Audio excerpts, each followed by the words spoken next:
102. 102. Yep. Still here. Still here. I was thinking, we keep on discussing things and not introducing what is it that we're going to talk about right away. Well, sometimes we introduce something we're going to talk about, and then still get it distracted. goes completely sideways, and a topic something else. Okay, so our trajectory, a generalized trajectory, we're going to start in this trajectory. Wow, look at this structure to the podcast. Yeah, is Dendera, which is a temple in Egypt. Yep. And then more so like energy, and then maybe we will first talk about our experience with Dendera, and then we will transition to energetic interpretation. And because I'm still finishing Tom Kenyon's Hathor books, and the Hathors, he doesn't say this, but I interpret them as of Lyran origin or of Lyran energetic offshoot. Tom Kenyon doesn't say this, but I interpret Hathors as an energetic offshoot of Lyran frequency. And they might have said this. I don't remember, like in his channel book, they might have said this. And Hathor is is who Dendera is dedicated to. Yeah, goddess, Hathor, goddess. Yeah, sure. You could think like how a church or cathedral will have a patron saint. It's like this temple is made to/for Hathor. Sure, that's what we think. Well, there's Hathors everywhere when you go there. Yeah, but it's not dedicated to Hathor. It is. So each temple in Egypt is actually an energetic signature that is meant to have a specific purpose. And Hathors had an energetic frequency. I hate to say this, but like most of the Egypt has the same intent. So they all kind of build on each other, but then they basically kind of zoom in on the microcosm of individual temple is like a microcosm of a larger microcosm that the entire Egypt is. But there's a lot of different entities and a lot of different parties that were involved in Egypt that have agendas in Egypt and whatnot.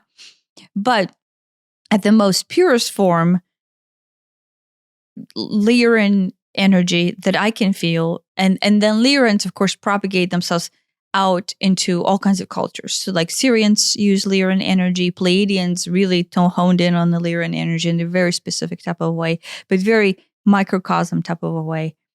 And then so the Hathors, I don't remember what Tom Kenyon says that their origin is, but I can trace, if nothing else, their lineage, and the lineage does go back to the original Lyran frequency.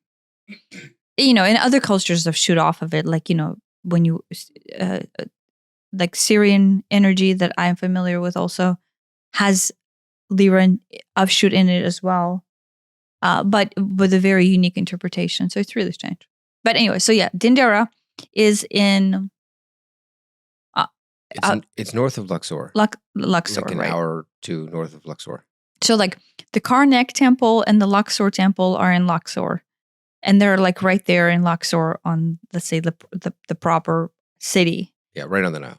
Yeah, and the Dendera is north, as if you were to be going back to Cairo. Yeah. Like about, an hour drive or so? Hour or so, yeah. And it's on the west side of the Nile. And allegedly, it is one of the more modern temples built by the Ptolemies. After the Greeks kind of took over Egypt. Well, the standing Dendera temple. Yes. Yeah. Yes. But the site itself, super ancient. Yes. Yes. It is also home of the Dendera light bulb. Yeah. Right. But that's the ancient. Thing. Okay. Yeah. So that portion of the temple, which is actually in the basement of the Dendera. You have to like go down some crazy shaft and crawl almost through this thing to get to that part of it. Yeah. And it's completely out of character with the rest of the temple. It's like, I'm not saying they hired a different artist to do it. I'm saying it's like, it's so different. It's like, Michelangelo and Picasso. Yeah. It's just completely different. Yeah. Like Michelangelo sculpting and Picasso painting. It's wildly different. The it's just like almost looks like it's just embossed into it, and it's Yeah. super smooth and super detailed. The technology was super advanced in a way that the rest of it is just, it's just, you can see it's just chiseled in. It's amazing, but it's just chiseled in. Yeah. This whole basement area looks like nothing else. And that's just the one wall they allowed us access to. Right. Do you see what I mean? Yeah. Yeah. That the frequency that was down there was vastly different than the rest of the temple. You're like, oh, I'm standing in something. I was going to say primitive, but like primitive in maybe ancient's a better word. Yeah. But super advanced. It's like, I don't know how you carve this. It's just so intricate. If I think this particular example, comparing the basement, the stela in the basement of the Dendera Temple to the rest of the Dendera Temple is probably like the number one proof that ancient civilizations were more advanced than we are. I'm not saying, the trinkets, like we have offshoot ourselves in a different direction, so we think we're technologically advanced, but energetically and even technologically, but in a very precise manner, they just polish this advancement so well. We have this idea that technology only ever increases with time, and so since we are the most recent, we're obviously I don't have this idea. But we don't have this idea. We're talking about general scientific. Public has this idea. Yeah. So right now is by definition the pinnacle of technology and the height of like civilization. Yeah. But there are.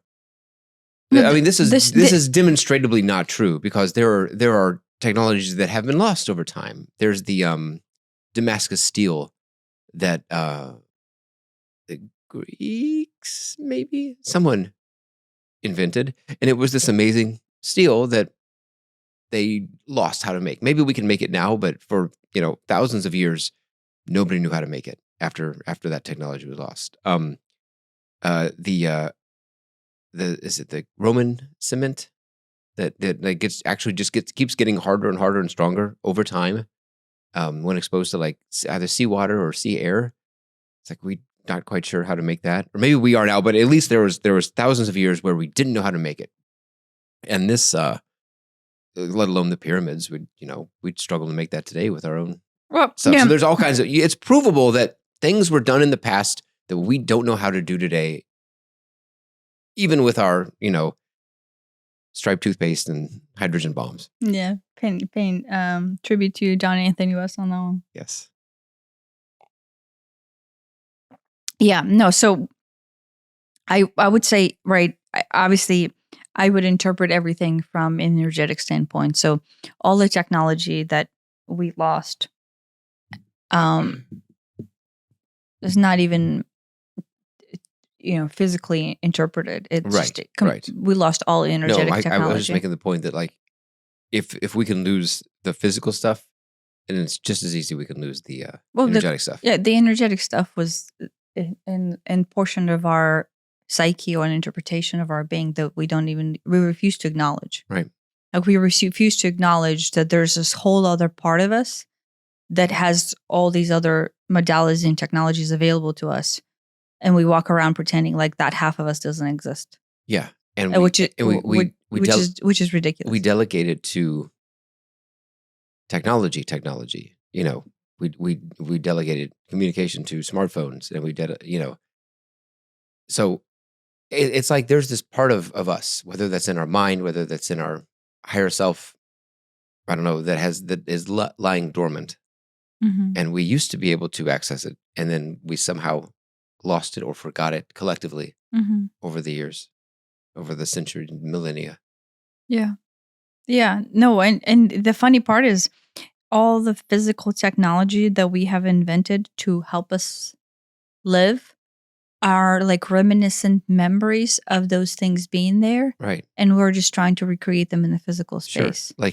Like the original phone, or current phones, or sending a text or something, is a poor man's version of telepathy. It's like, how can I send you a message with my mind? Well, we don't do that, but I can punch it out on a tiny keyboard, and then you can read it through your eyeballs, and ta-da. Yeah, but this is we're diverting again, but think about just the rudimentary concept of like, okay, so you'll have this thing where you type in your words, letters, right? And then, do I have No, you're fine. a chocolate me? You're staring at my lips. So I wasn't sure. You'll type in letters, right? And then, and then this thing is connected wirelessly to something up there. And that something up there will get this thing wirelessly and then transmit it down to some other thing through possibly a relay. So through multiple things. And on your thing, you will see the letters that I typed on that thing over there. Right. Like, not only that, but I see the ... when you're starting to type. Right. Yeah, right. If you're lucky. Right. And so like the idea behind all of that is so primitive, but yet to us, next level. I know. Right? Next level technology. Right. And with the Starlink, you're like, ooh, no wires. No wires whatsoever. It's literally going to space. It's space. I remember this was, what was this? I was working at GE. So late, maybe 2000. Yeah, I don't think I met you. So 2000-ish. And I had a phone that could get a text message. Mm-hmm. And I figured out that I could send an email to a special address that would deliver to my phone. And I'm like, oh my gosh, my whole world opened up because I'm like, I can automate all this stuff and have it text me whenever something goes wrong or whatever. It was just the future has arrived. And I'm talking, this is some junky, flip phone thing. And it had like 2 lines of LCD. Like pager style. It was like a pager style screen. It wasn't a pager, but it was a phone, but it was Yeah, it had 2 lines of LCD text. Yeah. I mean, the 7-segment style LCD text, not like a proper, matrix LCD. Yeah. Oh my gosh. I was at work when I figured this out because I wasn't a great employee. I'm doing this instead. Man, the world opened up on that day. I remember that so well. Yeah, but that feeling of endless possibility is the same feeling that we have within us about all the things, the dormant portions of us that we don't remember. Do you see what I mean? Mm-hmm. It just comes down to that. Like the idea of sending a message or a package or a zip file to someone else, and then that someone else receiving it is not any different than telepathy. Right. It's just slower. It's slower. And it needs batteries and screens. Yeah. This is just kind of like another side note, but I have a short that I did on like telepathic power. And then basically I'm holding a card. This is on YouTube. And I get not a lot of beef, but some beef about people like, oh, telepathy does not work over computer. Okay. And they're like, this is not real.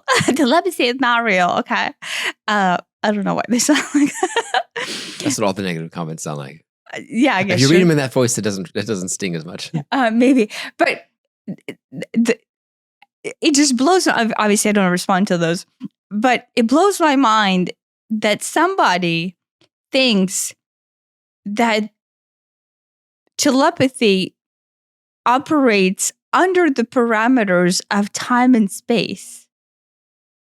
And so like the fact that I have recorded this message, let's say 3 years ago, and then somebody's viewing it now and it doesn't work when, and let's say besides you not understanding telepathy, the telepathy doesn't work over time and space. Right. It's like a new level of like barricading yourself away. Right. Because then you believe in time and space, right? Being real. or not real. I don't even know. But right. But like there's No, a psyche. It has to happen right now. It says there's right? a psyche disconnect where like you accept this nature of reality, but you reject that nature of reality. And so you're not refusing the concept altogether, but you're refusing portions of it not working at a certain time and space. Do you see what I mean?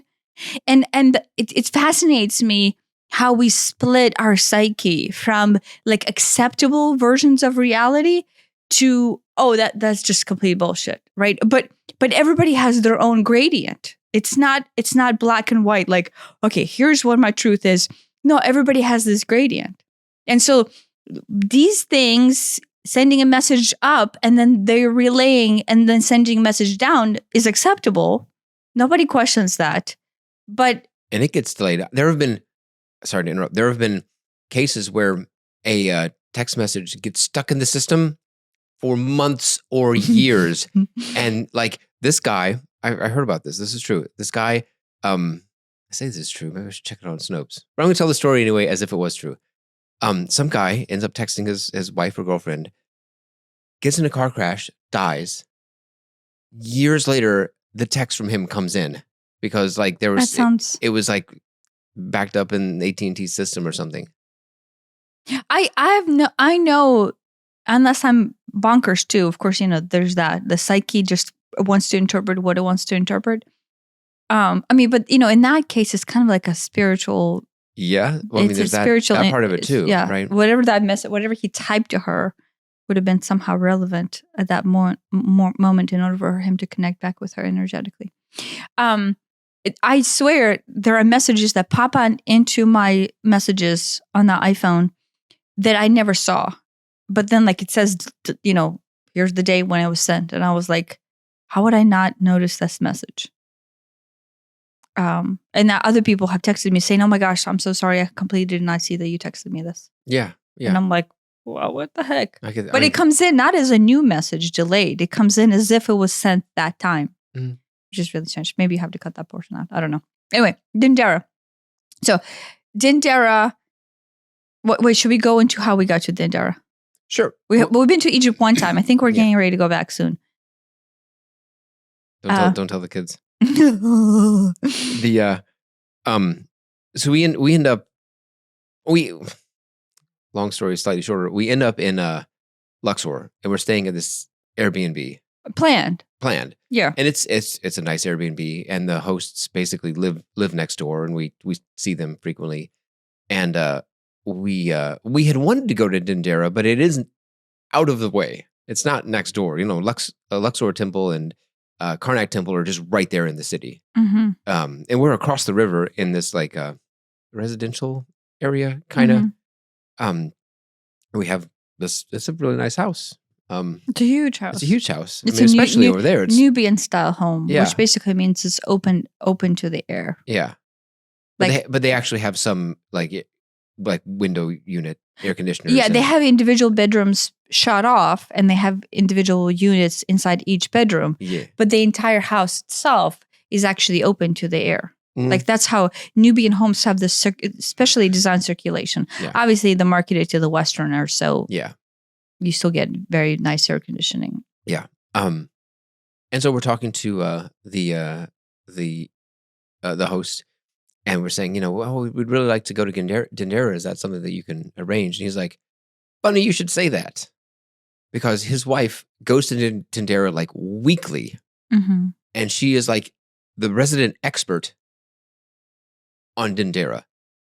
And to the point where she's the resident expert from an energetic point of view, not just an archaeological point of view. She moved to Egypt energetically. She found her husband, who is Egyptian, energetically. And she's from Netherlands? Or Denmark. Or Denmark? I don't remember. Anyway, she's like blonde, blue-eyed lady. Right. And her husband is an Egyptian. Yeah. So. And he happens to know a driver, can arrange a driver to... Well, no, like their whole business is tourism. Yeah. Yeah. Yeah. So he employs a driver. I don't know who can take our family and his wife from the house to Dendera for a day and then back. And we're like, oh, that's perfect. And it's however much it cost, it was well worth it. Well, I mean, it's Egypt. You're coming there once in a lifetime opportunity. You're going to spend whatever you need to spend in order to get. But places. it wasn't outrageous. He could have charged an outrageous price, but he didn't. I thought it was still a lot considering Egyptian rates. Oh, maybe. But they were charging like American rates. Yeah, that's the thing. It's like a lot of places you go have like, oh, you're a Westerner or an American, so here's your price. Oh, you're a local, here's your price. Yeah. But, in order, they were using this tourism business to support all of their other businesses or their entire living, because at the time, this was like right post-COVID Egypt. Yeah. So the tourist industry was dead. So in the long run, I'm willing to pay whatever it takes, because it's more of like an energetic exchange at that point. Not in a charitable kind of case, but like obviously they're offering a service that I value a lot. And then, they need money. Yeah. I don't know. It didn't feel, I was willing to pay a lot more. Yeah. But I think we probably, if you ask someone on the street to say, hey, what would it cost for you to drive 4 of us to Dendera and then back up of a thing, it would have been a fraction of that cost. Oh, maybe. But, obviously the universe brought us into that place. But the guide was. Yeah, her being the guide was extremely important. Yeah. You know what? Maybe we should do, if they still do this as a business, maybe in the show notes, we should put a link to their Airbnb. Yeah. And so if anyone's interested, because they have 2 boats. They have boats. Yeah, they have 2 boats that you can Airbnb on, and they can actually boat you down to, I guess, S1 and then possibly back. And then they also have this house that they rent out. So it's like their whole industry there is kind of around tourists. Mm-hmm. And I'm assuming, I think it's picking up right now, more so than it used to be when we went in 2022. 21 or 22? I don't remember. 22, I want to say. Okay. So, So he says, guess what? My wife is basically addicted to Dendera and goes weekly, has this huge energy connection with her. And she would just love to go and use you as an excuse to go. Yeah. And get paid for it. Yeah. Yeah. So we go. And it's there's not exactly a direct road. Maybe there is, but that's the long way. So part of our way from Luxor to Dendera was through the desert. Well, because we never left the western side. Yeah, we stayed I think most people would go to the eastern side, drive up the eastern side, and then cross into Dendera. Yeah, the eastern side is much, much more developed, and that's where the roads are, really. Mm-hmm. So it's all back roads on the western side. Yeah, but I don't think Egyptian government wants the tourist being driven through the west side. I don't think so either. Yeah, but the locals do. Yeah, but there's, there are roads, and, the desert's just big and open, so, okay, I guess you could just drive through that. And, you really have to drive out of the way to find a bridge. So it would have been much longer to do it the, quote, proper way. Yeah. But we get there and, everybody recognizes her because she's there all the time. She's just like one of the guides. Yeah. I don't know where I was going with that. Yeah, no. So she guides us through the temple. And she doesn't show us archaeological, this wall and this stela means this, because that's all bullshit, because we don't actually know how to interpret it. If you go to Egypt, you need to get a spiritual, energetic guide, not a archaeological guide. Yeah. Because most of them, that is if you're a spiritual person, I guess. But honestly, you're not listening to this podcast if you're not. Yeah, and it's almost, I find it a little disintegrating that the archaeological guides only talk about this stela represents, the war and the Ramses II conquering, blah, blah, blah, blah, blah. It doesn't talk about the depth of, you can have stelas, but then there's this energetic aspect to the temple that is completely separate from the actual facades and things itself. Yeah. I mean, you get all these temples feel wildly different. Yeah. There's this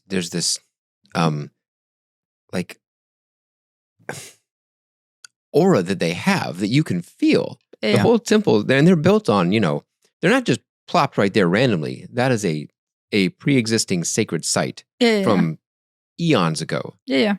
Well, so yes, and so just going back to that. So Lyran / any offshoot of a Lyran culture were very good at working with energies, right? So intentionally manipulating and purposing energy for their, whatever their intent is.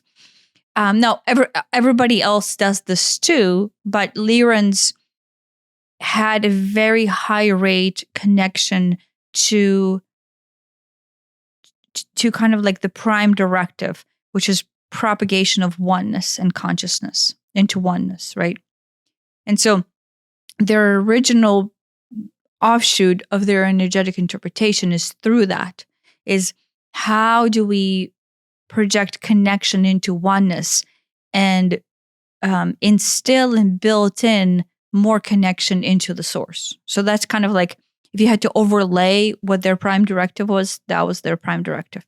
And so all these cultures that are offshoot of them have that, but depending on their dissemination into a form, then they would interpret that directive in a different way. So Arcturians interpret that directive, like, we've been discussing Arcturians a lot, very differently than the Syrians, and the Syrians interpreted very differently than the Pleiadians. Pleiadians, I would say, are the closest to this interpretation, but in a very microcosm-like way, which the Lyrans did not have. It's very interesting. And so Lyrans have this prime directive. And so because of this prime directive and the connection through the most hard opening in comparison to other species and including us, they just were very good at coming to a space, seeing the energetic layout, and basically working with that layout for their purpose. Like, we will draw this energy, we draw this energy and that energy, and we'll have the column of purpose assimilate and come out of this space. So all the temples, including the Dendera Temple, have that as a baseline. Like the basement of the temple is, how do we take this very broad interpretation and kind of like dissect it in and channel it into our cause, right? Yeah. And the light bulb, this thing, if you want to flash it again, is kind of like their explanation or their interpretation of that. Yeah. And the rest of the temple basically, there's a Jed right there at the light bulb, next to the light bulb too. Yeah. The rest of the temple basically kind of lives off of that original architectural structure or energetic structure. Yeah, it builds on it. Yeah, builds on it, or really they're trying to take the remnants of the remainder of what was left after the energetic prime age of Egypt left, and they're basically trying to rekindle and work with whatever's left. It's really sad, really, but that's what it was. Also, Dendera has had the first or the earliest known depiction of the zodiac. It was stolen by the French, I think. Yeah, so I think it's maybe in the Louvre now. But they put a replica back in Dendera. It's on the ceiling, like of this room. There's a big zodiac of the stars. Yeah. And so the Hathor Temple is known as like fertility temple or temple of birth. And so a lot of people interpret that as like, is a, like a feminine healing energy, and they think it's related to birth. But the truth is, it was related to birth of properly utilized intention. Yeah. Well, right when you go in to the main, there's like the pre-temple area, but then once you get into the main temple area, if you look up, it's like 3 stories up. Is this painted or is it carved? Oh, it's a stela. So I mean, it's carved and then carved, they painted it. Okay. But like it's is it Mot is the goddess Mot. Okay, on the boat. Oh, on the boat. No, she's the one that holds the sky. Okay. Yeah. Yeah. Well, who's it on the boat? Osiris maybe on the boat. Oh, from the Book of the Dead. Yeah. Yeah. Osiris. Someone on the boat that's like traveling to the to the underworld or the afterlife. Well, for the test of the heart. Yeah. Yeah. But, the Book of the Dead stelas are depicted everywhere. Yeah, but this is the best one. Well, but this one has the Mot, who is the goddess of the sky, or really she's all creation. And then in this case, she's depicted like basically in a downward dog position, just more curved, holding the sky. Yeah. And then like the blue, they painted it blue, and then there's stars. Mm-hmm. And, and she's representation of creation, a holding of this entire world or universe or whatever you want to call it. Yeah. They like their stars. There's a lot of ceilings just painted with 5-pointed stars. Yeah. Yeah. Almost looks like an asterisk. I'm literally pressing. Yeah. No, so Temple of Dendera has that. And, a lot of the painting there were done by the Greeks, so they're not even I don't properly know. done.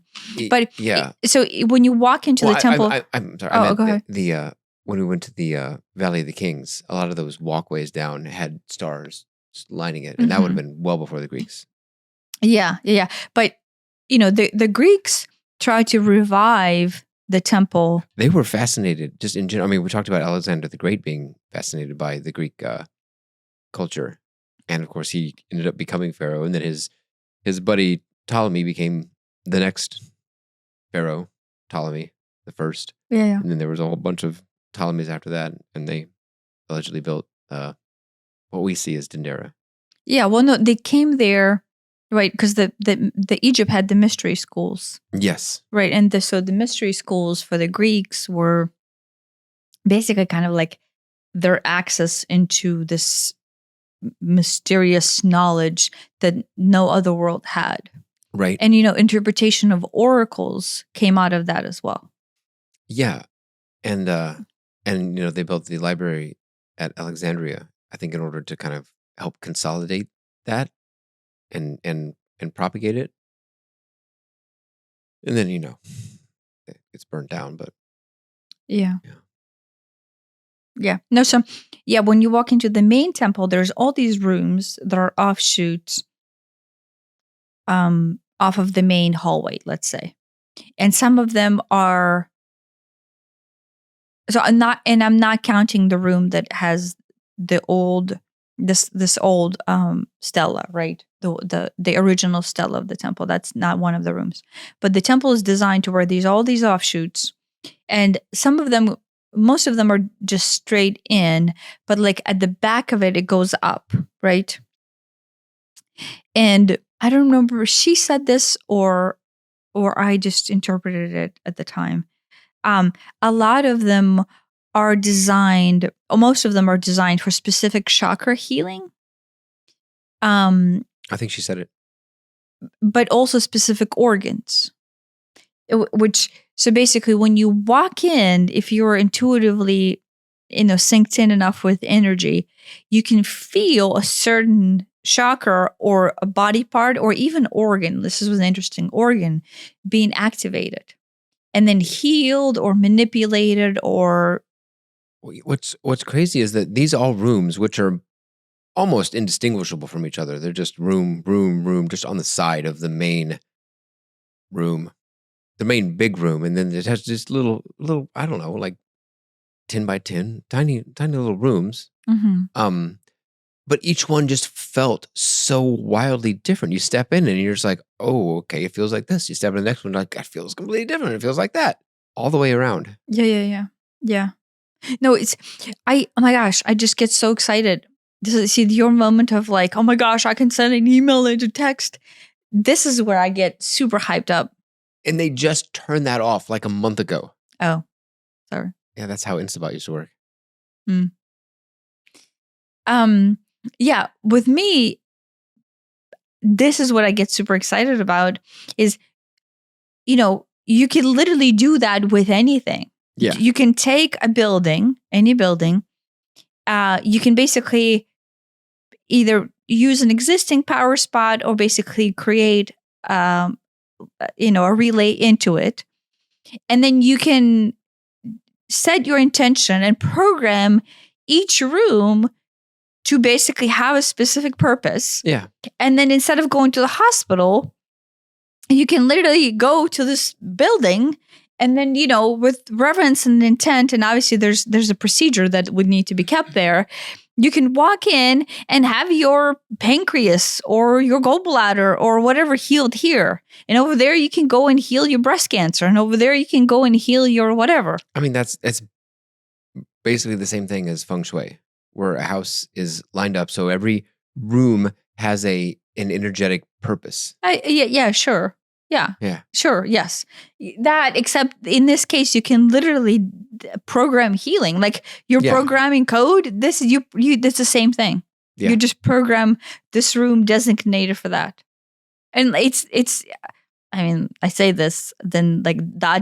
why in the heck am I not doing this? I literally used to do that. Like I actually have a full blown memory of me being able to do that and actually doing that in Egypt.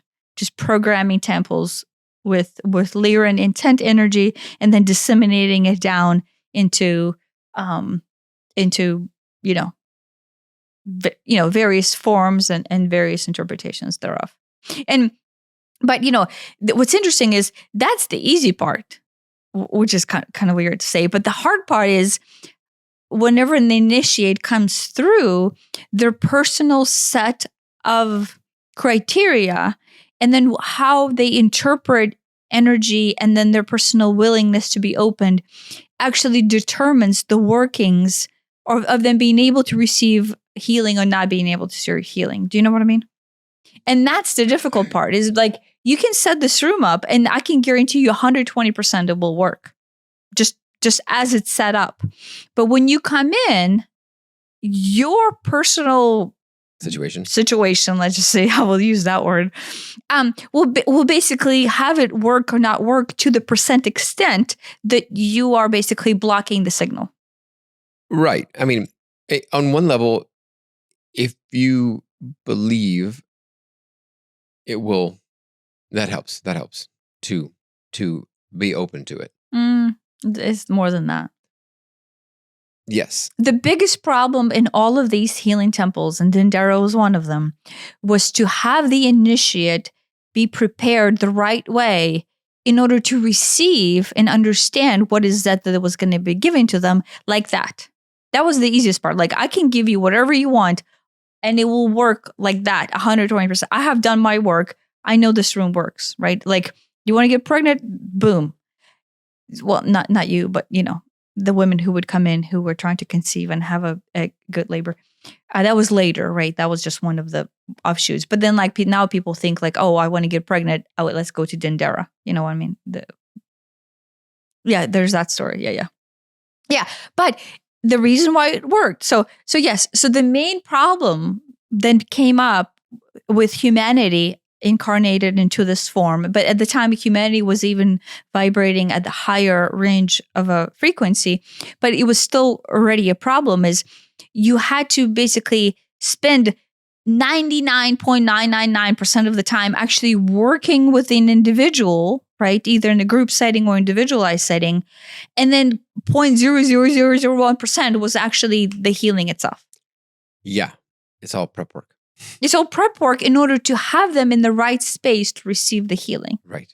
And that's what we're facing right now, right? Like the epidemic is not that the healing is not there, is that they are not even in the right space, in the right mind to receive the healing. This goes back to people saying, oh, telepathy doesn't work because of the time and space. What the heck? You're like literally fractured your mind into all of these little things. But that's an example of how the mind is so fractured that you can't even marry your psyche into like a cohesive form of operation. Right. In fact, we're so, we the general population is so the opposite of that it is causing all these diseases and ailments. Yeah. Yes. Yeah. They're 180 degrees out of sync with what they should be in, with being healed and healthy, that it is literally causing,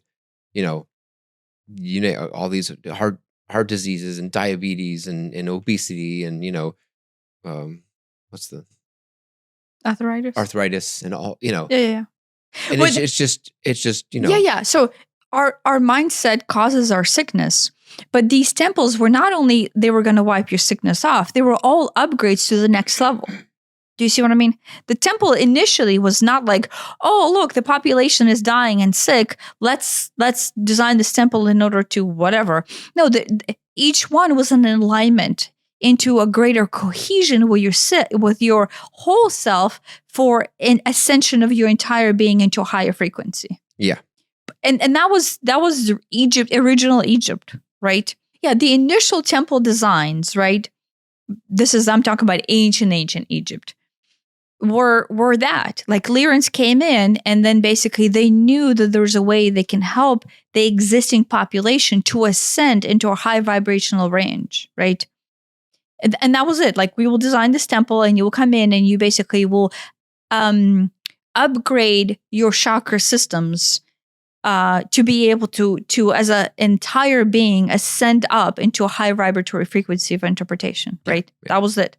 And then at some point when shit broke loose, they were not even at the point where they can walk into the temple and be upgraded, because the system wasn't even going to receive the upgrade.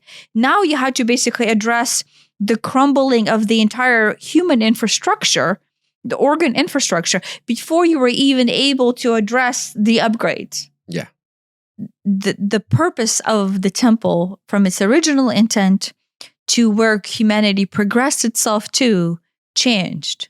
And so basically there was all this background work that now needed to be done in order to, like the temple even stopped functioning at its original intent. Yeah, yeah. So the temple that was built on top was riding on the energy of the overall goal, but was basically trying to offshoot itself or kind of like reprogram itself for new baseline, which was heck of a lot lower of a density, right? Yeah. And so the mystery schools were created really to begin with is because there was this higher knowledge that needed to be transmitted, could be transmitted, or for those who were seeking the higher knowledge. And then basically the knowledge would take you into this upgrade of your entire energetic system that allows you to access larger versions of yourself, if you want to call them multidimensional or whatever.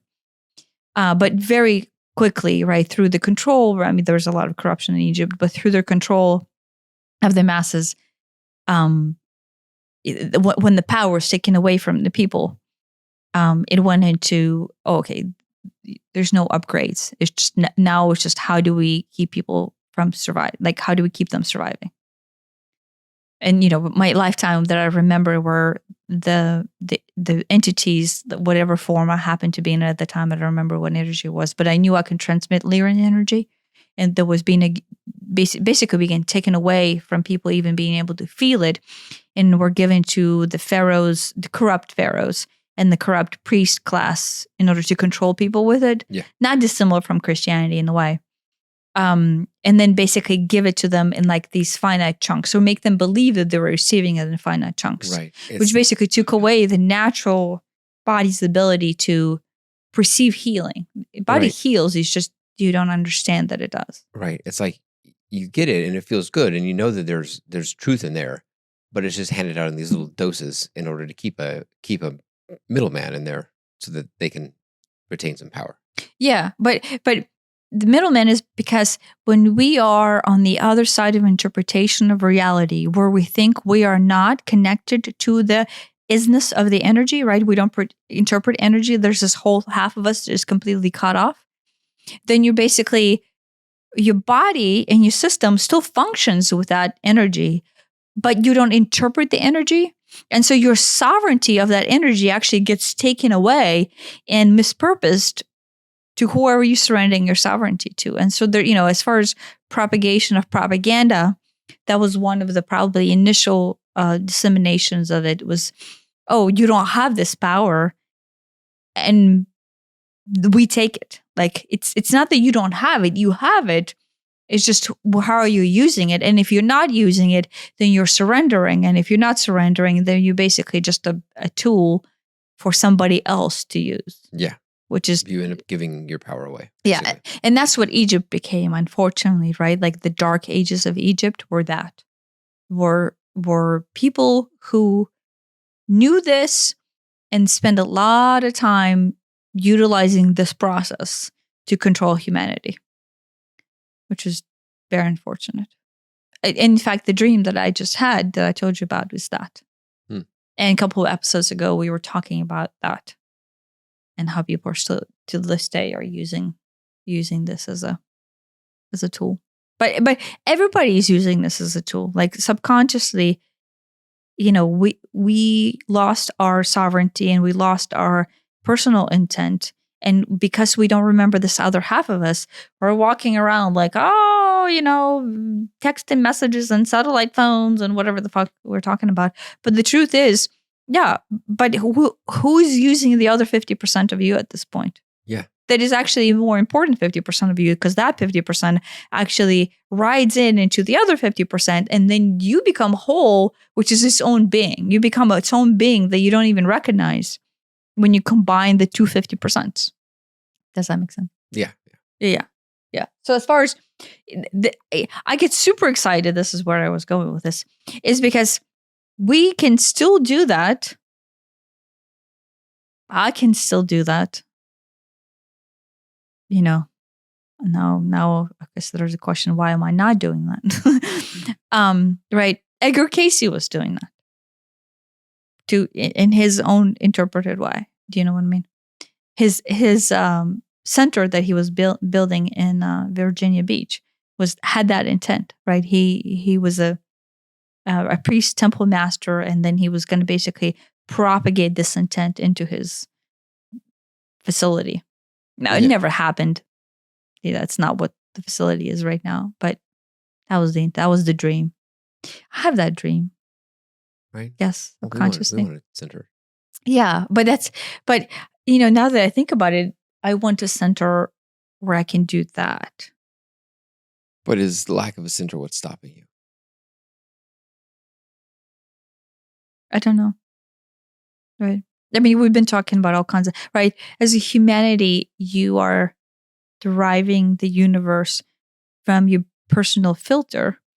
And so because of that, things happening or not happening are there because of this unconscious filter, right? So until the filter is cleared out, and then you're able to perceive reality as is, as opposed to the limited nature that you choose to see it, I don't know if much action can be taken. Right? I guess this goes back to, I put a lot of weight on clear intention of purest form. Right. So, but, there's a lot, like as a humanity, there's a lot to unravel for us. And then as me, there's a lot to unravel in order to lock in onto, something that is of utmost connection to the highest frequency that doesn't fall under personal bullshit. Let's just say that. That doesn't necessarily corrupt, but definitely takes away from this abundance that is meant to be there. So, as an example of how it does still work and it is still there, we could tell the story of our guide's sister or friend? Sister. Yeah.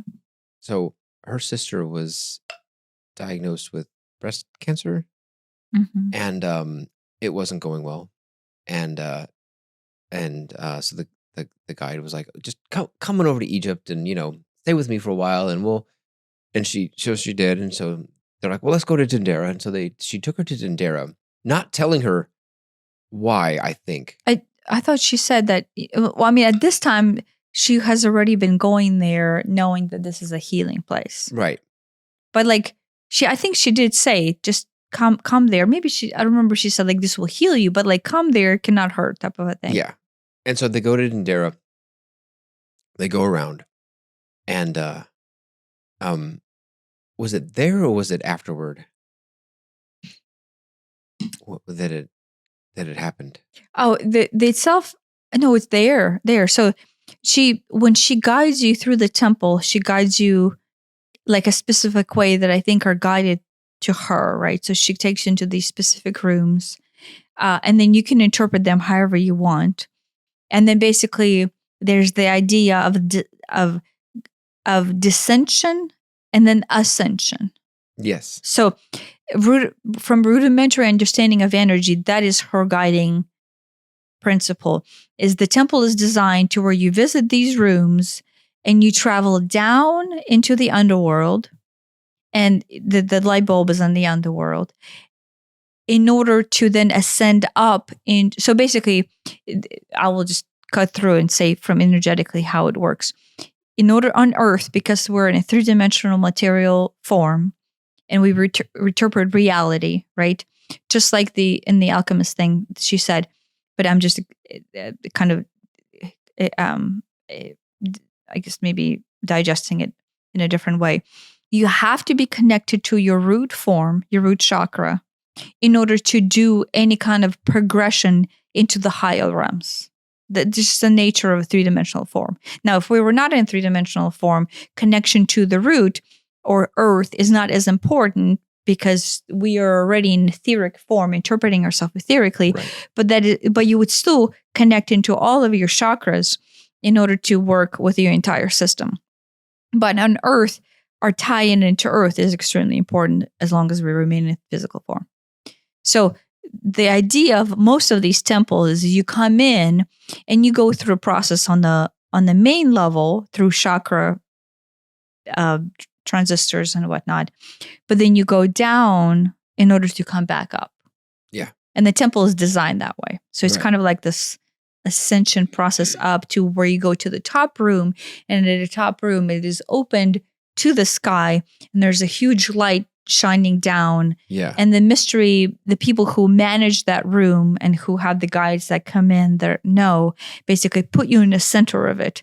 And this entire beam of light basically is designed to penetrate you all the way from the top down to the bottom. Yeah. So I'm assuming That's actually right next to where the zodiac was.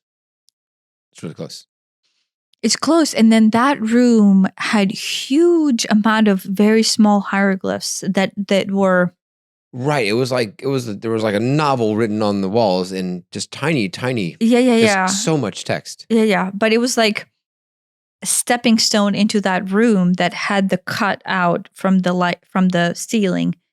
So that was like the last room that you would visit. Yeah. And so I'm assuming with her sister, she took her through the same process.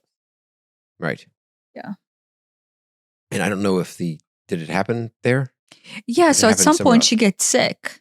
Yeah. And she starts vomiting, I think. Yeah. And she goes to the restroom, and she's already sick and vomiting. Yeah. Like, this is too much. Like, the amount of energy that is moving through her is causing her to vomit. Right. So this is a clearing, I would say. Yeah. Like, it doesn't. It doesn't look. Clearing does not look good visually. Right. But it's it's the bad stuff coming out is what it is. Mm-hmm. And in there, her breast ruptures is the word that she used, and some sort of ooze came out of it. Yeah. And that's probably freaking everybody out because that doesn't happen normally. But she knew in that moment that the cancer had come out. Mm-hmm. She's like, it came out. I am cured. Mm-hmm. In this moment, as she's in the bathroom of Dendera, oozing out of I imagine it's some sort of like hole or wound or something. It just split and came out. Mm-hmm. And ta-da! She went back to Denmark or wherever and saw her doctor, and they're like, it's gone. Can't explain that. Yeah, but they still they were like, oh, just as a precautionary measure, let's come back for follow-ups and things like that. And she's like, yeah, I will. She's like, but I know it's just gone. Yeah. She just had that knowing after that experience that, okay, it is taken care of, which is just, it's just magical. Yeah. Whenever I had my shoulder thing, and then I, at some point I was trying to clear out the energy that caused it to be there. And I went through this whole healing and association with an archetype that I met in this life. And then it was an archetypal representation of generalized energy that I was struggling with through all the lifetimes. I think I told you this. I don't know if you remember this in this moment. And then him and I had a conversation. It was this archetypal conversation about what it meant and how it presented itself. And after that, like, you just have this knowing that it's gone. Yeah. Like, I just knew, like, oh, in your mind, you know that conversation or that set of experiences that I had through my meditative state in this conversation with this being who has passed from this life, but karmically was in my life for the longest time. And then I was only able to resolve this situation with him after his passing. I knew that was it. That was what was keeping my basically whatever I had with my shoulder/arm, because it started to progress all the way down my arm. That's what was keeping that from healing. And the second I had that conversation, I'm like, yeah, it will just take a while for the muscle tissue and to catch up. But I knew it was gone. There have been a handful of times in my life when there is some sort of knowing, and it is like, it is more certain than knowing that the sky is blue or 2 + 2 = 4. It is like, yeah, those things may be true, but this is like really true on a whole nother level. Yeah. And it's just like this. There's a minute, there's a second before, and then there's a second after. There's it's this an huge instantaneous knowing. Yeah. Like my Alexander the Great profound meditation that I went into that whole story. I know it's true. It doesn't even matter to me if it's not provable or if it's not. I know it is true, right? Edgar Cayce, being basically one of the temple masters that still manages an Egyptian temple on some level, I knew that it was true. I mean, I still do. Yeah. There's this knowing that you cannot deny, that when you walk in, it is just your truth. And it doesn't matter anybody else's opinion. In fact, like, it doesn't even matter scientific research or physical research or biological research or chemistry research. There's nothing that anybody could say or show you that would convince you otherwise. Yeah. Yeah. And there's certain things you just know. Like how to set up temple structures for healing. I just know. And it's interesting. The more you spend time allowing yourself to admit to all of these things that you have been denying as your truth, the more of this knowing comes in. Yeah. Which is like, I'm just experiencing on the personal level. Like, I spent so much time pretending like that wasn't there, or like denying the verbalization of it. The more I allow the truth to come through, the more truth opens. Yeah, yeah. And it's just magical. That's just true of everything. But yeah. No, that's true of everything, but that's healing, right? Like everything we're hearing right now is truth is healing. Oh, and this is the thing that I pointed out to you that I don't think we wrote it down, but it comes in here.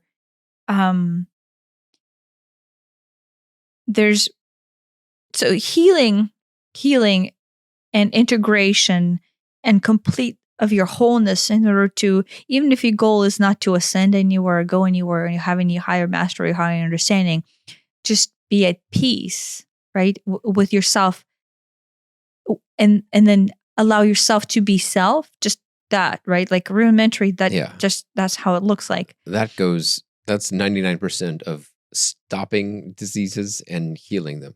Yeah, but just being self comes down to, this is what I pointed out to you, and correct me because I don't remember the nuance, but there's verbalization of the truth that leads to that process. And the opposing force of that would be verbalization of a lie that disguises the truth. And we think lying is that. We think like, oh, when I say something that is not true, that is what lying is. But the truth is, there's that, and that's blatant. Like, okay, there's 100% this direction, like, 80 degrees this way. And then verbalization of truth, even if it's difficult truth, is this way. But everything in between is not verbalization of the truth. That is actually a lie. So it's either 100% true or it's not. Yes. Yeah. And not verbalization of truth is a lie. And I said that to you, and I don't know if it was helpful or not. This was a couple of weeks ago. But that's how energy works, right? That's how flow happens. Is that we think like, oh, I'm not lying. You don't even think it's not lying, or you don't even think it is lying, or you don't even think it's not lying. You just think it's a normal baseline of operation. We have separated not verbalization as not good or not bad. It just is, and not is from the is like I is higher standpoint, but like we just think that that's a baseline that is normal. Right. But not verbalization of truth is treated energetically into your body, same thing as lying. Yeah. And I mean, nobody understands that. Right. Not even the blatant lie, but at the blatant, well, I'm not going to say it. You can tell that feels wrong. Right. Well, your body interprets that as a lie. I'm going to word this in a way which is technically accurate, but misleading. No, I'm not. But in that case, that's lying. Those are super that's blatant. just still lying. Yeah. And you know it. I'm talking about not verbalizing the truth of your being. Like, me not saying, guess what? I basically can channel Lyran energy for some reason. I don't know why. And I can set up a temple structure that can basically, from the rudimentary material earth standpoint, start to heal you. I can set up a school that basically starts to prepare you to even be able to go on that path. And then eventually, basically, you can ascend out your vibratory frequency to go to the initial intent with the structure. Right. Me not saying that to myself, and then in this case to you or to the microphone, is same thing as lying. Yeah. Well, yeah. I mean, it's denying it. Denying is lying. There's the act of denying, which is just blatant telling things that are false. But this is more like a passive lying, not denying. Admitting to truth is lying. Yeah. Not admitting to truth is lying. You're passively makes it sound like it's not a big deal, but it is. Passively denying yourself out, which means you're passively denying yourself in. Yeah. If you're not able to express it, then you've got it locked up, and you're telling yourself subconsciously that this is not okay because I can't say it. I can't say it. I'm too scared to say it. I'm too ashamed to say it. I'll be judged. Whatever it is, whatever reason you can't say it. Or like that just sounds crazy. Yeah. Like to me, it's not even that I'm scared I'm going to be judged. That just sounds crazy, and I have no way to prove it. Yeah. Do you see what I mean? And then therefore, it's like, it's just like this story or this fantasy or this illusion, and why bother verbalizing? But you know that you feel that, and so that's the message that your psyche gets, is that it reinforces, this is crazy, this is nonsense. I can't say it. Therefore, it's not true, or I'm not 100%. I don't believe, whatever it is. That's the message you get, instead of, this is just who I am, and I don't care if it sounds crazy. I don't care who knows. I don't care if I'm judged for it, or if there's ramifications in the real world that, yeah, whatever. Yeah. No, but this is interesting. When you verbalize your truth, when you start to verbalize your truth, being as crazy, if you want to label it as propagation of Lyran healing energy and whatever, or just simply like, hey, I don't like the way you treat me. It's the entire range. Yeah. Brings on your life force that you are looking for all the time. Yeah. Like when we're sitting there and then shit is not going right and there's something missing, or even if shit is going right and there's something missing, that something missing is that life force. That is you looking for the actual half of you. Yeah. And everybody who's incarnated on earth right now is in that position. They're looking for that aspect of themselves. They're like, I have no idea what the fuck I'm looking for. That is what you're looking for. You're looking for you. this is basically the card that I pulled before we started talking. Okay, yeah. And so that aspect of you is dormant as long as you're not verbalizing the entire range of your truth. Yeah. And I'm not saying you go out there and you write a sign, the end is nigh, and, like, praise the Lord and praise Jesus, and you're over there on Pacific Pier with a megaphone screaming.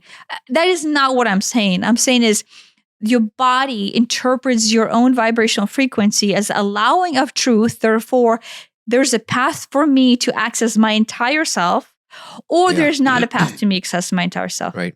And chances are there's actually a block for you to access your entire self. Right. And that's where most of us are. Say most of us. I knew I was there, right? And as I'm starting to verbalize these larger truth, the energy potential of me actually accessing myself opens up to such an extent that elated, ecstatic feeling of aliveness comes on board, and you recognize, oh shit, that's where my truth is. Do you know what I mean? And then the you becomes very big, not from the ego standpoint, but from the size and expansive nature of what you're like, oh wow, there's this whole more than half. It feels like it's more than other half of me. It feels like the complete version of me exists in that space. And they're just dwarfed by this denial of truth, vibratory truth. And people say like your voice is very powerful. It's very important to verbalize. But no, the verbalization is just you allowing yourself to access your truth. And then thus you're bringing your system into this cohesion. You're opening yourself into the cylindrical transfer of energy up to self. But not saying truth is, I don't want to say it's lying. I want to very clearly clarify it. I'm not talking about lying. I'm talking about the things that you discount as crazy, that are in fact true, that you as long as you continue to discount as crazy and not admit to them and not bring them into this world through verbalization, you're actively shutting yourself off from all kinds of things. But most importantly, you're dying. Yeah. You're shutting off your life force and you're dying. Like, right. You're not living your true self. Yeah. Physical ailments come out of that shut off. Right. I mean, the parts the times in my life when I was the most sick, whether that's, my gallbladder thing or whether that's back pain or joint pain or whatever, was when I was, locked up, denying parts of me. And but then like a very obvious thing is your body's stressed. There's just tension. You can feel the tension. Oh yeah. No, I mean I was totally stressed out too. But well, no, I mean, that's related to it. Yes. No, the two is that's like 101. Are you stressed? Therefore, there's tension. Right. There's tension. There's denial of something. Denial of something leads to shut off of pranic flow. Shut off pranic flow leads to your entire system not being able to self-regulate. Self-regulation leads to shut off areas of functionality. I mean, from the physical standpoint, you basically say like there's no flow, like blood flow / energy flow. And then there's stagnation, and stagnation equates to sickness. Like, It's not rocket science. That's just it. Well, there you go. I mean, honestly, I shouldn't stop using the rocket science word because that's just stupid anymore. But yeah, things are so much better now. And when there is some sort of, oh, my shoulder hurts or whatever, it's like, that's the clue that it's not the shoulder, right? It isn't the shoulder.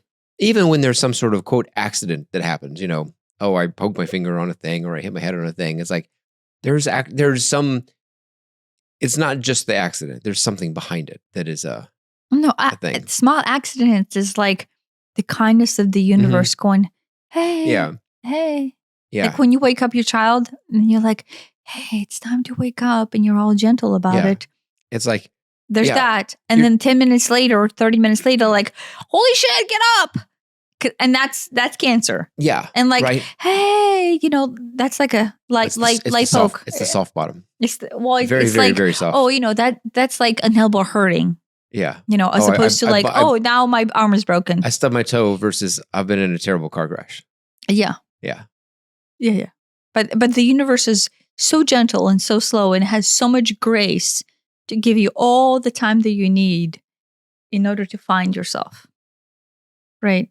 And then we have been trained away from the self, really the self, from in multitude of ways, like psychologically, scientifically, physically, medicinally, educationally, religiously. Yeah, religiously. Yeah, there you go. There's that, right? Governmentally, societally, normally, like what societal norm is. Culturally, like, oh, this is not something we do in our culture. Like, there's all of these separations, all of these little rules and separation and perceived ways to be or not to be, bring in. That is the question. Yeah, that brings in the broken psyche, right? To be or not to be is the problem, right?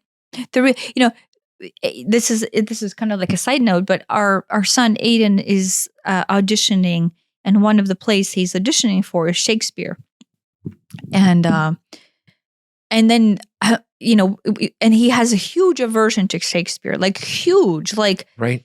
And then I'm like, Aiden, you're gonna have to overcome this aversion to Shakespeare.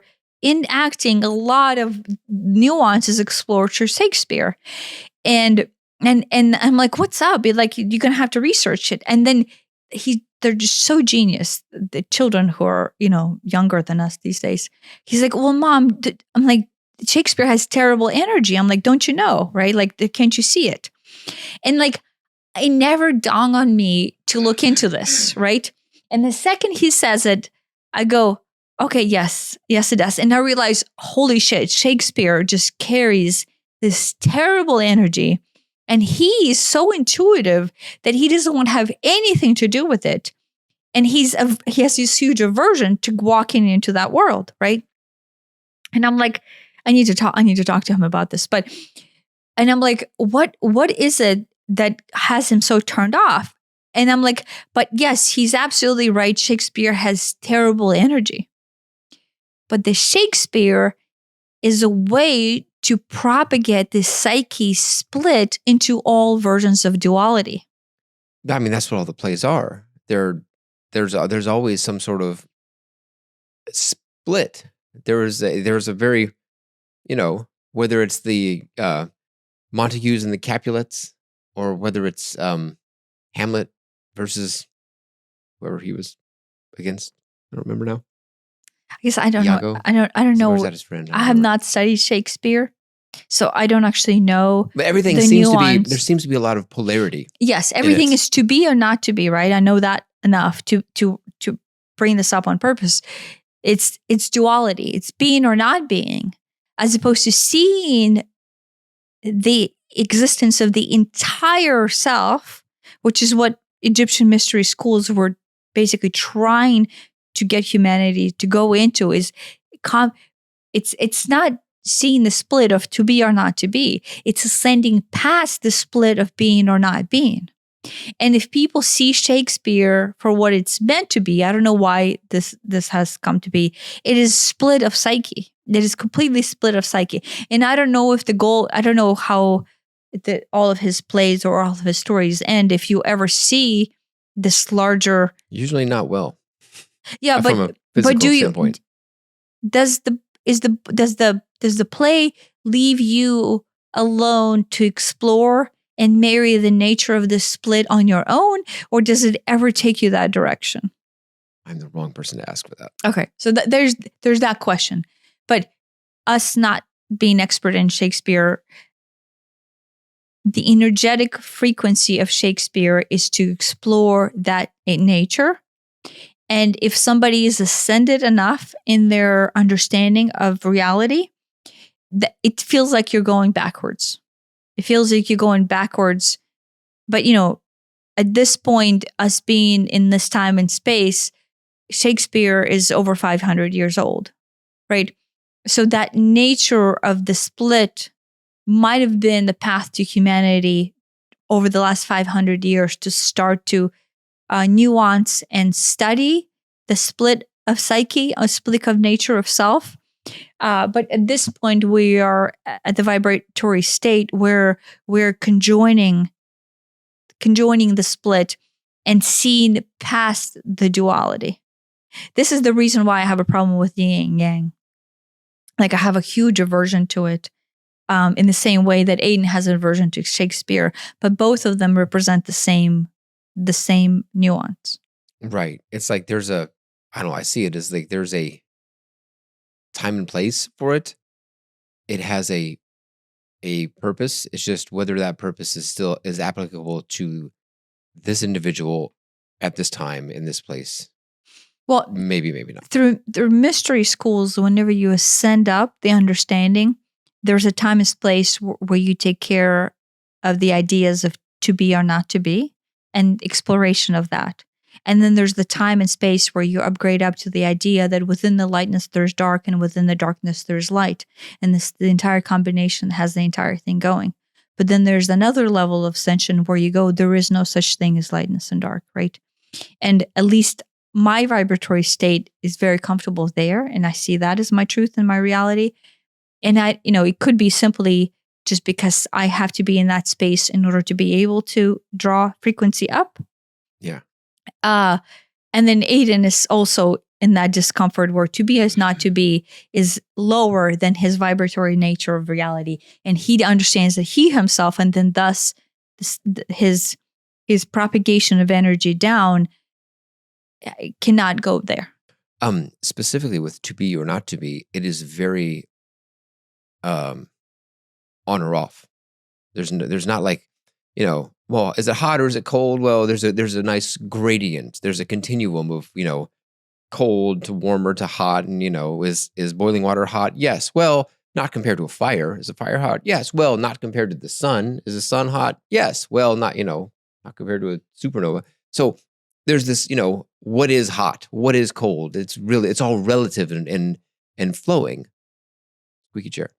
But to be or not to be is like, there's only two positions in that. Yeah. It feels like. So right. it feels even denser than, and more truly polarized in the sense of, in the true sense of the word than hot to cold or good to bad or, other things which have a range. Well, there's range or there's the awareness of the situation, right? I don't know if that's what you mean by that.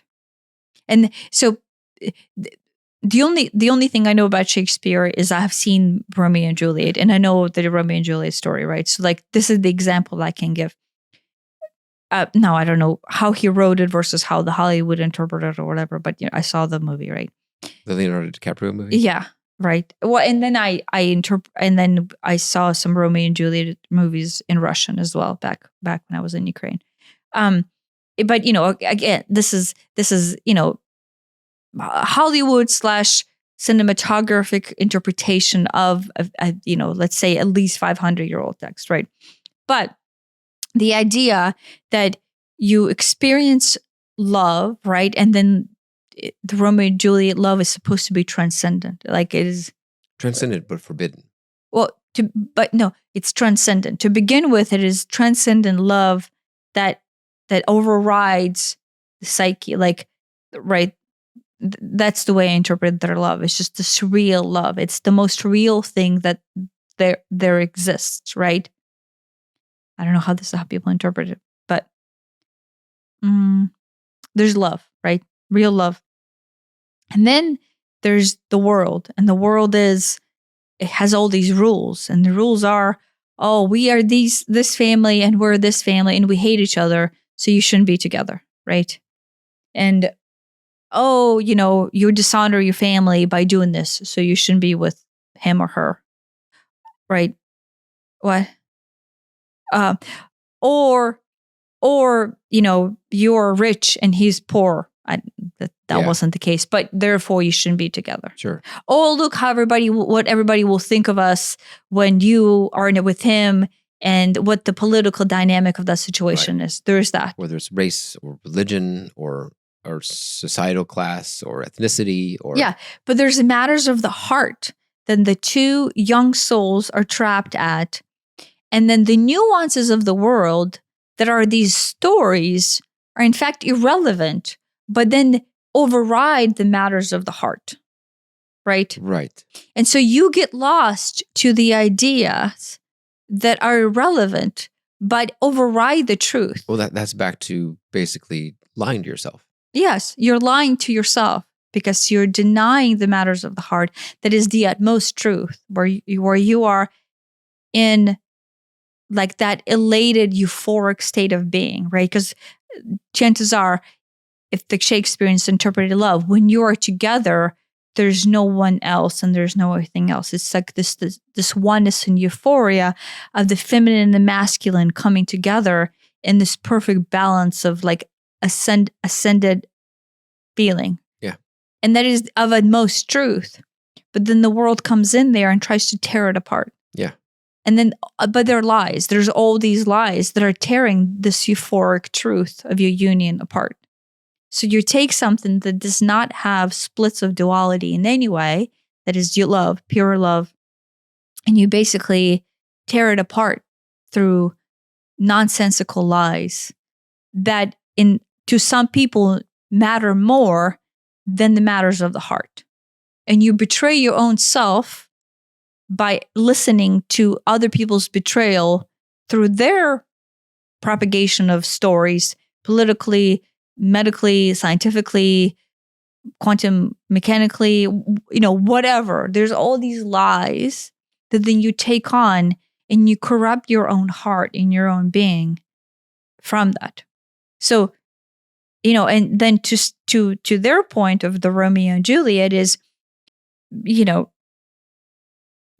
because of their choice to allow the world to corrupt their heart, at the end, they end up dead because that's where corruption leads. Right? Does that make sense? Yeah, yeah. And so it is still the story of truth. I mean, that's like, I think the reason that Shakespeare has endured for half a millennia is because we all resonate with that truth. Yeah. But the part that Aiden finds bad, like off-putting, is this nuance, the energy that people grab onto, that is the split of duality of the psyche, where you're torn away from your heart. Yeah. And the stories there is a greater lesson, but the humanity is still lost in this nonsense of matters that are tearing you away from your heart. I think that's the level that one should approach it, is that these are lessons at that level. And instead of being at the level, realize that, go to a higher level and realize this is a cautionary tale. Yeah, but if this is an example of what not to do. Well, yeah, but if you're not seeing that from that level and you're actually down there in the depth of three-dimensional interpretation, there are gruesome, very hard to adapt to stories that really, yank at your heart. Like the struggles of humanity, the splits of dualities, and then giving up of your own sovereignty and your own euphoric state of being for this. At the time, to Shakespeare's goal is not to interpret it as nonsense. It's something that feels extremely real, right? The stories, like, Hamlet, like disappointing his father. I don't know if that's where it goes. I think that's where it goes. Is real. Like, that feels super real. Juliet not being able to be with Romeo is really real. Like, her betraying her family is very real. Like, all of these things are extremely real. In fact, they're so real, they have 120% justification of why we would betray the matters of our heart for that. Do you see what I mean? And so then we do. The whole point of Shakespeare is he shows us that we do, and we do not choose the matters of the heart, which is the unified feel of our soul, that is the balance of the masculine and feminine, that is the euphoric state of being, where we are in oneness with the truth. I don't think people interpret Shakespeare that way, but I think that is what he meant. And we get stuck in the nonsense, right? And then when Aiden interprets the energy of Shakespeare, that is what he tries to communicate, is this nonsense. Yeah. This, to me, it doesn't feel right. And Aiden's frequency is somewhere else already, so it doesn't feel right to sink that far down. Yeah. But most of humanity is still there. Or how about this? I don't think it's there, but we have spent a lot of time being there and we're well too familiar.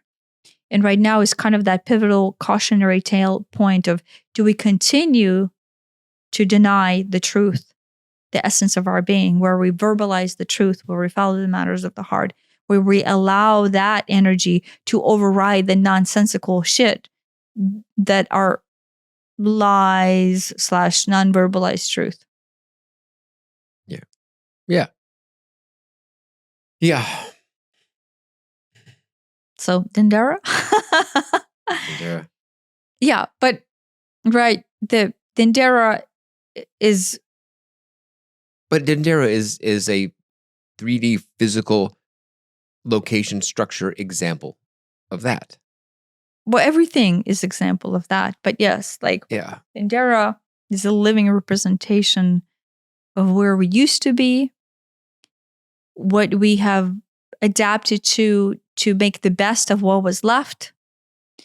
And at this point, once everything is in ruins, we're still connected to the remaining nature of what once was, and we're drawn. Why are all these people drawn to Egypt? Yeah, because I mean, you can feel the potential of what it used to be, and you know that's still there, that's still present and lingering, and it's just like not tapped into the right way yet. But anymore. But you go there because you know that you can, because your truth is so viscerally connected to that energy that was meant to bring your truth out. Yeah. We go to Egypt, we go to all these temples. In reality, I hope people go with real guides, or at least have their intuition on board. You go there to connect to the dormant nature of you that still exists, and you feel it and you want to awaken it. But the truth is, you just simply want to acknowledge it as your truth. And you feel like if you go there and you have this experience and you have a group of people and they all have an experience, you like use those little nuggets as justification of why you will allow that truth to exist. Yeah. As a sales pitch of like... Almost like, well, it's ever so slightly more socially acceptable. Yeah, right. And you hope you find the right group of people, and they say enough people say enough of crazy shit there that you will be able to say your crazy shit. Or if nothing else, admit to your own crazy shit. Do you see what I mean? That is why all these group trips go there. That's why you don't go on your own, is because the group will justify you from like, oh, I'm not crazy. Look, 10 other people feel something. Do you know what I mean? But the truth is, you're all in the same boat, pitifully struggling to just admit to your own truth. And you hope that Egypt will bring that out. And then 10 other people will validate it in some fucked up way.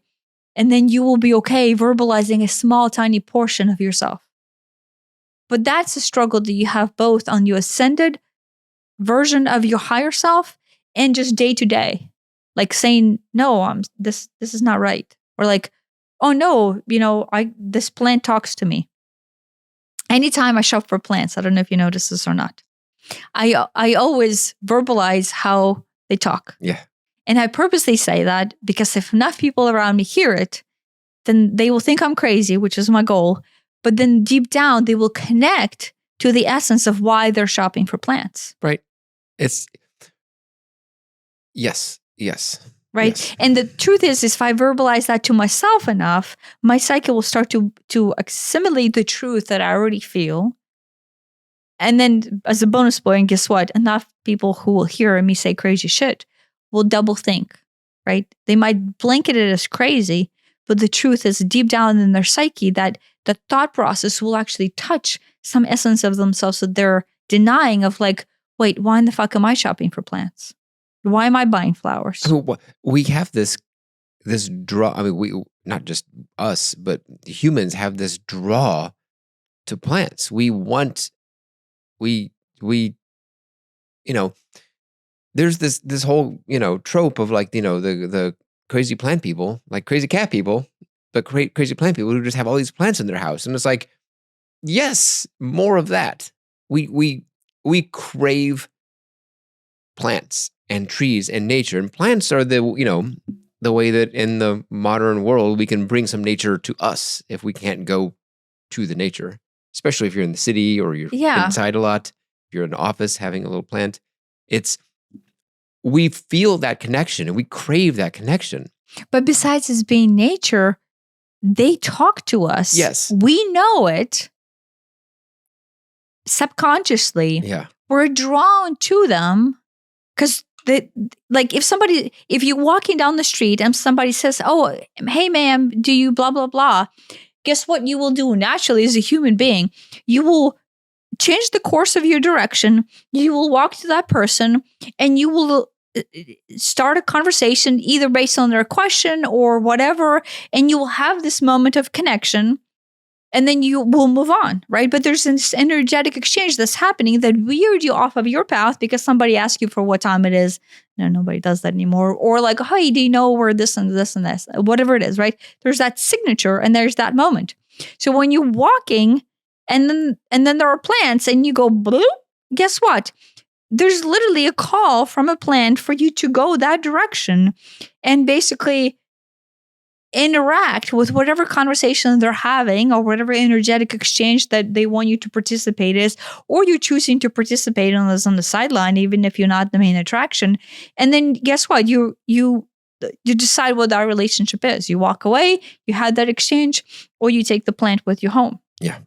Yeah. Or you are standing there and there's some crazy lady is talking about how plants talk and you mark her as crazy and you walk away. But guess what? The seed has been planted. The seed has been planted. As it were. The activation of truth has happened because... That was a plant joke. The seed was planted. I know. Okay. I know. Okay. I just didn't acknowledge it. You just didn't laugh. It was really I did funny. not acknowledge you. Oh, no. I'm not loved. Yeah. No, but I don't know. I guess, the truth is within us. The healing is within us. The reason why we're sick is because we're not allowing the truth to flow.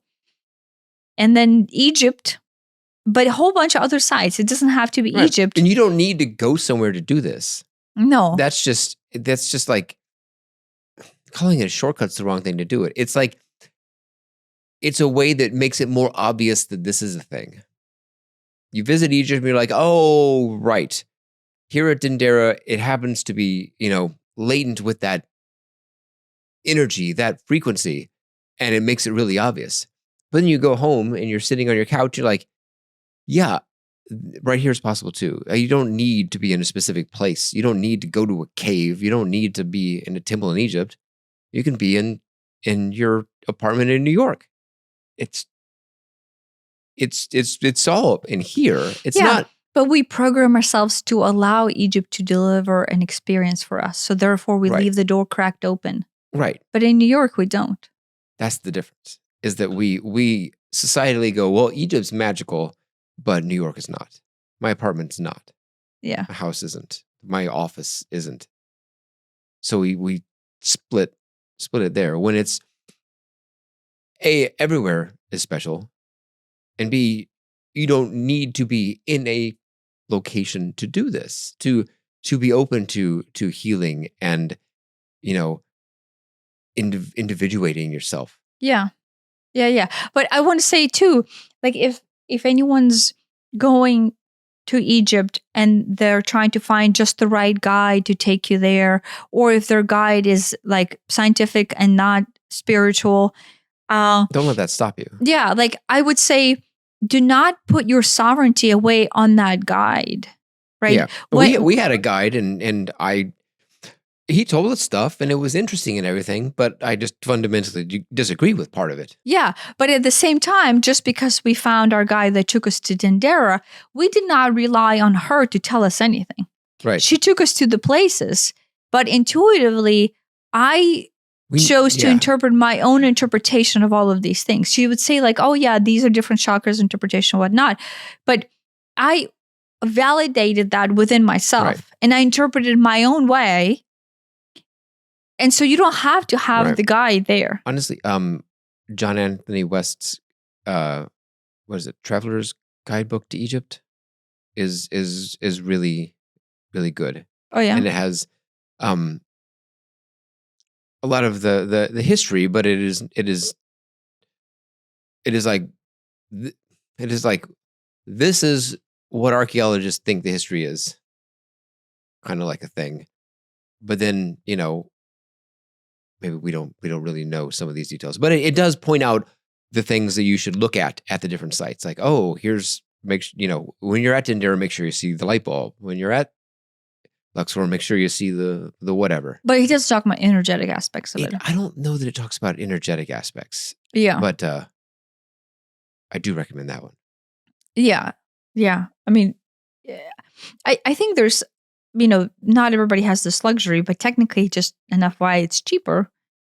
If you're brave and adventurous enough, it is cheaper to travel to Egypt on your own and then like piecemeal your own itinerary and schedule than it is to sign up for the Egyptian itinerary schedule with the whole boat cruise, which is total shit. And, you know, like somebody guiding you. Like, I know if you're not an experienced traveler, it might be more comfortable to go, oh, well, you know, this person's responsible for anything, so I'm okay forking out $15,000 and all of this is taken care of. That's fine. But my gosh, she can do it for a fifth of that if you just do it on your own. Yeah. But you just have to be willing to be adventurous. I mean, you rudimentary design your itinerary, but or copy their itinerary. Yeah, that's what we did. We just copied their itinerary as far as the temple goes, but designed our own way of getting there and skipped the whole boat situation. Yeah, you can fly between cities in Egypt pretty affordably. Yeah, and you can just drive. There will be plenty of drivers who will take you from spot A to spot B. You do not want to drive yourself, trust me. Yeah, do not drive in Egypt. Right, but I think you will have more of authentic, personalized experience, even without a guide, just openly going there and allowing the temple to connect with you and experience, and in fact, allow the temple to guide you. Just like go where you want to go and not where the group of 10 people are going to go and go, oh, look, blah, blah, blah. Which I think is, it's almost like disservice to Egypt to do that. Yeah. So, yeah. That a wrap? Yep, it's a wrap. Thanks for listening. Thanks for listening.